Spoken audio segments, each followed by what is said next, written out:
em relação a adaptar-se às mudanças, né? Isso rapidamente, isso é maravilhoso, porque eu decidi acreditar que toda mudança, ela é positiva. Eu acredito que você escolhe, você decide se você vai pensar que as mudanças vai ser positiva ou negativa. Eu acredito, eu escolhi decidir que vai ser positiva. Por quê? Eu acredito que Deus ele coloca, né, nós em situações novas para quê? Para nós crescermos, para nós evoluirmos, para nós aprendermos. Sim. Tudo muito fácil, a pessoa não aprende, né? Ela não aprende, não cresce, não evolui, não estica. Verdade. E quando você está em algo novo, automaticamente você vai usar o seu cérebro, o seu raciocínio, você vai usar os seus dons, os seus talentos, o seu potencial, e você vai se esticar. Verdade. Né? Então, adaptar-se às mudanças é algo maravilhoso. E é muito sério isso, eu tô aqui porque assim, eu tô aqui pensando aqui como é sério isso, a questão da mudança, tá ligado? Elas vão acontecer independente das nossas escolhas, independente da nossa situação atual, tá entendendo? As coisas vão acontecer, né? E muitas pessoas, umas ficam com medo, outras falam, não, eu vou, pai, eu vou que vou e tal, né? E cada um vai reagir de uma forma, né? Eu acredito que isso tem a ver com a criação da pessoa. Igual o pastor Cristiano falou uma coisa aqui, num podcast que ele gravou com meu pai. Eu achei interessante porque ele falou assim, que Salomão ele pediu sabedoria para Deus. Mas por que ele pediu sabedoria? Porque o pai dele já semeava, né? Já semeava, meio que programava, sabe? Então a gente tem que entender que muitas coisas a gente está programado. Sim, estamos programados. Muitas coisas. Então, às vezes, algumas coisas para a gente desprogramar vai dar mais dor de cabeça. Uma das pessoas assim que eu admiro muito na Bíblia, que entendeu perfeitamente isso, foi Paulo. Olha, Paulo ele fala assim: eu sei estar abatido e sei também ter abundância. Eu sei ser humilhado e eu também sei ser honrado.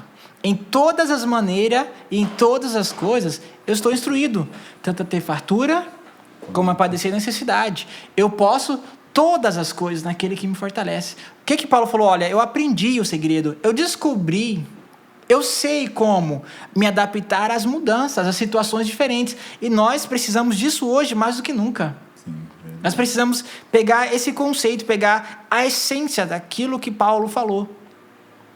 Verdade. E mudar. E olha só como a Bíblia é rica em detalhes, é rica em conteúdo, em direção, tanto na nossa vida, né, material, cotidiano, quanto a nossa vida espiritual. Porque também existe um plano, vamos dizer assim, um plano espiritual, né? Sim. Que tá ali, a gente não vê, mas tá ali, tá na nossa frente, tá em nós, tá em todo lugar, né? Não tem como fugir.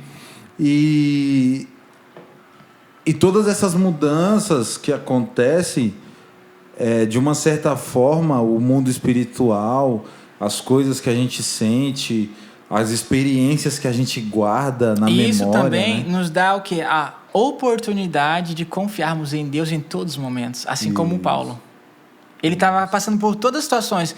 Em todas elas, ele falava assim, ó, eu sei em quem eu tenho crido. Ou seja, ele tinha uma convicção, ele tinha algo dentro dele. Ou seja, cada situação que ele passava, outra oportunidade que eu tenho de confiar em Deus, de acreditar. Né? Então, cada vez ele...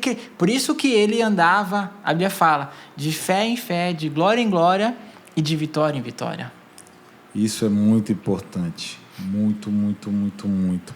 E fala um pouco aí das suas experiências, nego, assim, na vida, tanto como professor, como pai agora, né? Uma nova fase, né? Uma mudança, tudo acontece. Completamente. Bom, nós falando aí sobre todos esses princípios, né? De adaptar-se às mudanças, é incrível, porque Deus, Ele nos leva realmente Ele nos coloca em coisas novas para nós crescermos, para nós amadurecermos, né? Eu lembro que eu me casei, né? Eu casei em dezembro de 2014, né? Eu tinha acabado de sair da empresa, aí nós fomos procurar um apartamento. Eu fui procurar apartamento para alugar e tal. Eu lembro que não tinha nada debaixo da minha carteira. Eu fui na imobiliária, eu levei a minha carteira ainda registrada e nós nos mudamos. E eu comecei a anunciar que eu era professor de inglês lá num prédio. E, ou seja, aí veio um aluno, veio 2, veio 3, veio 30 alunos.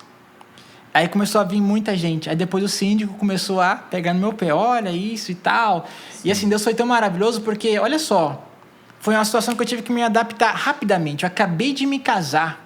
Estava desempregado e foi dali que surgiu a maior fonte de prosperidade que eu já tive na minha vida. Porque nós ficamos um ano nesse apartamento. Olha só, eu entrei sem dinheiro. O dinheiro que eu trabalhei ali dentro foi o que eu paguei o aluguel. Olha que loucura. E depois nós mudamos para uma casa bem grande, né? Aí tinha um espaço só para mim dar aula, próximo ao shopping, Praça da Moça. E lá nessa casa nós ficamos 2 anos e meio, né? Então, aí começou a vir um aluno, veio 2, veio 3, aí chegou a 50 alunos. Eu tinha 50 alunos trabalhando dentro de casa. Olha só o que Deus faz. Aí depois, aí não foi o síndico, não tinha mais. Aí depois foi minha esposa. Nossa, a casa tá cheia de gente. Olha só, Deus, ele sempre nos coloca em situações para nos tirar do conforto, para nos colocar no confronto. Porque só tem crescimento no confronto.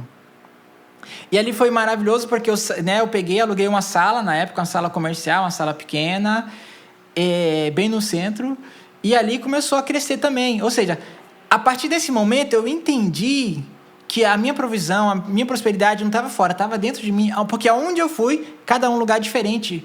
Eu prosperei, eu cresci, eu sempre dependia da empresa, e foi a partir dali que eu comecei a abrir meu negócio próprio, eu trabalhei para mim. E Deus fez prosperar muito. E depois dessa sala, eu mudei para uma outra, e depois eu mudei para uma... Aí eu abri uma escola, né? Recepção, salas, com toda a estrutura.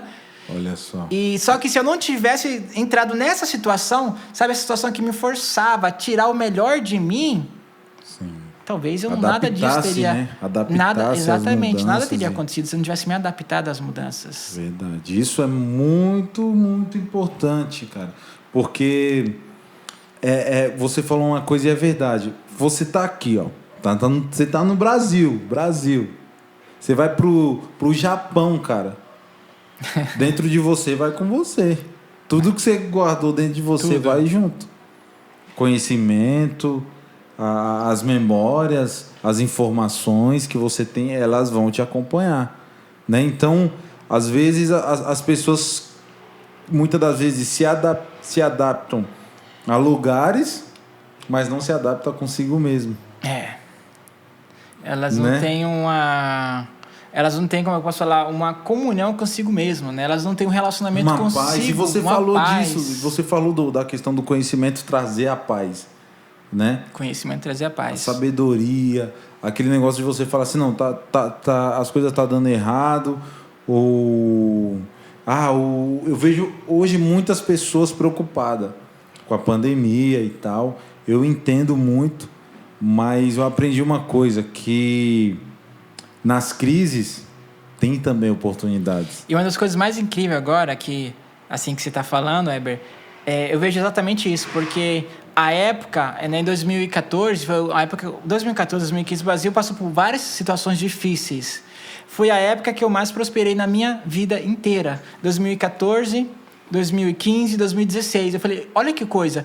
E agora, em 2020, eu tenho vários amigos, empreendedores que têm escola de inglês que eles fecharam, eles quebraram. E, assim, eu fiz todo o planejamento, depois a gente vai falar um pouquinho sobre planejamento, né? E no ano 2020, o ano da pandemia, foi quando eu cresci mais. Os momentos de maior dificuldade, os momentos de maior situações contrárias, eu falo, gente, que loucura. Foi os momentos que eu mais cresci na minha vida. Olha só. Não vou entrar em detalhes, mas foi todos os momentos mais difíceis, foi que eu mais cresci. Só que eu entendo que, se eu tivesse a mentalidade desse mundo, o que é a mentalidade do mundo? Que eu falo, é o pessimismo, o negativismo, é a incredulidade. Porque meus amigos, eles tinham um papo, uma conversa assim, que eu falei, eu não faço parte disso. Se eu tivesse aceitado isso, eu estava vivendo isso também, que eles viveram. E eles estão vivendo. Você guardou coisas, né? Você guardou conhecimento. Porque a gente sempre vai guardar alguma coisa dentro da gente. Ou ruim, ou péssima, ou horrível. Né? As pessoas que vivem assistindo, um exemplo, jornal, o que elas vão guardar na memória delas? Nossa, eu acredito que hoje as maiores mídias é uma plataforma do inferno para alimentar a sua dúvida, a sua incredulidade, para fazer de você um miserável espiritual. Ela mata a sua fé, ela mata a sua confiança, ela mata a sua coragem. Fala, Deus, vou derramar até esse copo aqui. E isso é o que a mídia... isso é algo tão sério, porque a Bíblia diz que a fé vem por ouvir, e ouvir a palavra de Deus. Então, quando eu ouço notícias boas, positivas, quando eu ouço algo que Deus fala, eu estou alimentando a minha fé. Só que todas as vezes que eu ouço sobre um roubo, morte, destruição, eu estou alimentando as minhas dúvidas. Eu estou alimentando a minha incredulidade. E o que acontece? Quando eu tenho fé, a fé, ela produz milagres, ela produz mudança e transformação. Só que a dúvida, ela produz tragédias, ela produz desgraça. A dúvida, ela impede você de viver e exatamente de ser essa pessoa excelente que Deus deseja que você seja. E não é só você ouvir uma palavra positiva e achar que sua vida vai mudar, não é? É você ir guardando aquilo. Porque você vai acumulando, e depois tudo isso é como se fosse sementes. Isso fica dentro de você e uma hora ou outra... Você tem que regar. Essa semente regada, ela vai crescer, ela vai brotar e vai produzir um fruto. Qual vai ser o fruto? O fruto da qualidade daquilo que você colocou dentro de você, daquilo que você plantou. Verdade. E o quanto de valor você consegue agregar, né, na vida de alguém, tanto com conhecimento. Sim, nós vamos até falar sobre isso, quanto depois, no outro tópico. Sim. Quanto a sociedade, né, no geral, assim, a gente vê tantas pessoas, às vezes, próximas da gente, precisando de uma palavra, às vezes a gente não tem. Sim. O que eu mais vi nessa vida foi, sabe o quê? A pessoa precisar de uma palavra, a pessoa não ter e falar o que acha, assim. E falar qualquer coisa, e piorar a situação. Por exemplo, uma pessoa está em depressão, você vai falar qualquer coisa? Não tem como. Você tem que ter muito cuidado, senão você desgraça cautela. A vida daquela pessoa. Mais ainda, né? E assim, hoje as pessoas, o mundo, eles contribuem para alimentar suas dúvidas, né? É raro as pessoas que vão contribuir para alimentar a sua fé. E outra marca também, Heber, aqui que eu selecionei de pessoas excepcionais, pessoas extraordinárias, é falar sobre ideias. Sim. Eu li um ditado uma vez, eu nunca esqueci esse ditado. Ele fala assim, que pessoas pequenas falam sobre outras pessoas. Sim. Pessoas medianas falam sobre coisas. E pessoas grandiosas, elas falam sobre ideias. Então eu refleti. E aqui fica a pergunta. O que você passa a maior parte do tempo falando? Você fala mais sobre pessoas? Você fala mais sobre coisas ou sobre ideias? Você vê que as pessoas extraordinárias, elas gastam pouco tempo falando sobre outras coisas ou pessoas. Elas falam mais sobre ideias, sobre projetos, sobre sonhos, né? Porque eu acredito que as ideias é o bem mais precioso que existe nesse mundo. Se você olhar tudo hoje que existe, as descobertas, primeiro, isso nasceu dentro, na mente, na cabeça de alguém, veio de uma ideia. Então, eu acredito que é muito importante nós termos esse conceito, não de ficar falando sobre pessoas, sobre coisas, mas sobre ideias. Sim. Eu acredito que se eu passar 5 minutos conversando com uma pessoa, 10 minutos conversando com ela, eu consigo saber o que se passa na mente e no coração dela, simplesmente ouvindo o que ela fala. Aí entra aquela pergunta, né, que as pessoas fazem: será que o diabo lê a mente das pessoas? Mas tem pessoas que não é tão difícil você ler a mente Não dela. É difícil, porque exatamente aquilo que nós falamos é o sinal daquilo que nós acreditamos. E fica previsível, né? E outra, é uma coisa assim, vira uma grande escala, sabe? Todas as pessoas a mesma coisa. Sim.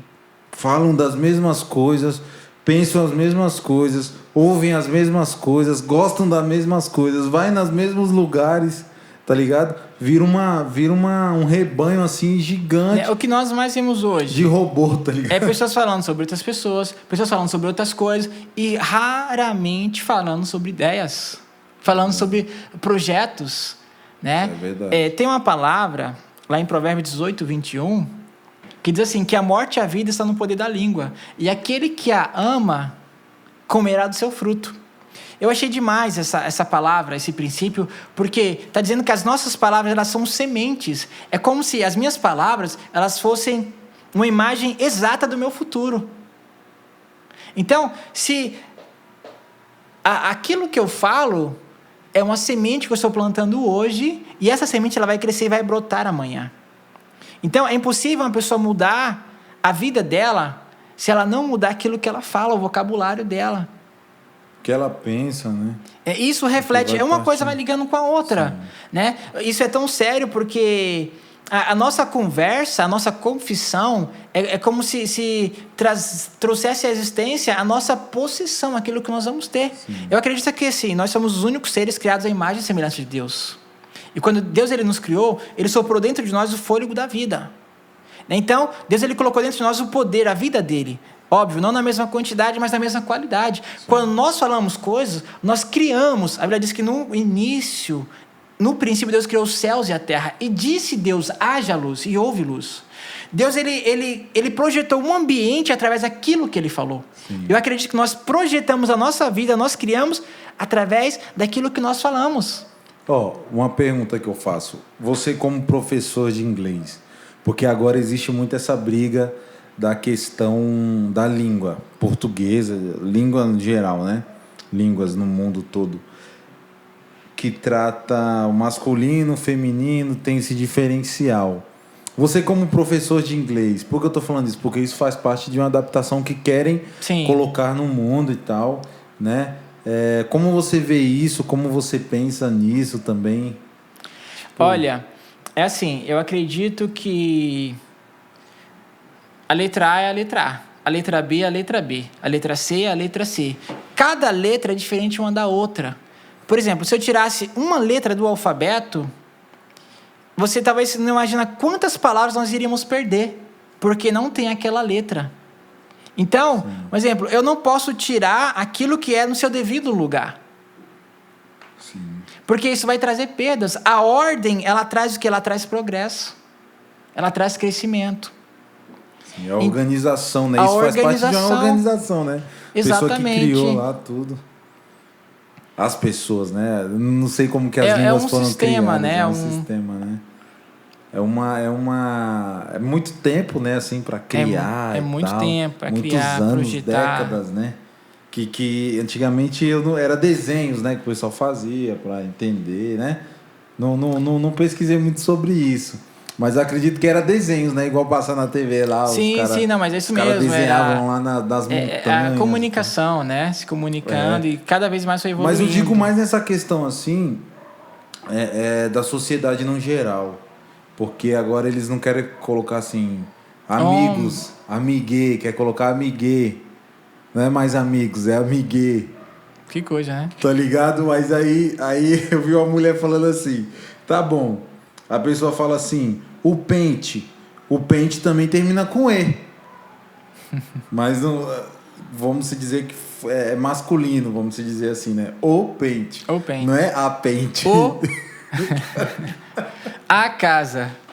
É o gênero, né? Você tá entendendo isso? Essa questão de gênero e tal, confunde muito. Eu acredito que essas coisas vão confundir mais ainda a cabeça das pessoas, né? Porque eu não sei, mas eu vejo muito um lance de estética também na questão das línguas. Pode ser coisa da minha cabeça. Assim, eu acredito muito na ordem, né? Porque aquilo que não está no lugar certo, onde deveria estar, aquilo não funcionaria como deveria funcionar. Você olha só, Deus... É igual um carro, né? Por exemplo, se a roda não estiver ali, não vai funcionar. Isso. Eu fico pensando, por exemplo, Deus é um Deus de ordem, não de desordem. Deus, Ele criou o ser humano, Ele colocou tudo no lugar certo. Por exemplo, Deus não colocou, meu exemplo, os meus olhos nas minhas costas. Não, Ele está aqui na minha frente. Ele traz a direção. Deus, Ele não criou, por exemplo, o meu nariz na minha cabeça. Imagina, a primeira chuva eu ia morrer afogado. Então, aquilo que está fora do lugar não funciona como poderia funcionar. Então, acredito que tudo tem o seu devido lugar. Muito bacana você falar disso, muito mesmo. Continua, prossiga. Então, é aquilo que está fora de lugar, o que acontece? Traz confusão, traz caos. Verdade. Acontece tudo isso. Então, isso, querendo ou não, é uma coisa que as pessoas... Para mim, na minha opinião, é uma coisa que não tem muita relevância, E as pessoas querem colocar, querem impor, incentivar, querem plantar, implementar isso. uma coisa que não tem Não tanta vai coisa fazer. para resolver. Na verdade, temos problemas reais e muitos querem pegar aquilo que não é tão relevante, aquilo que não vai mudar em nada e querem pegar isso. Ou seja, não adianta eu tentar pegar um problema e cortar os galhos dele. Eu corto os galhos... o problema tem que cortar pela raiz. Sim. Porque nós temos vários problemas e as pessoas pegam coisas que não são irrelevantes. Ou seja, eu estou só cortando os galhos. Não estou cortando a raiz. Verdade.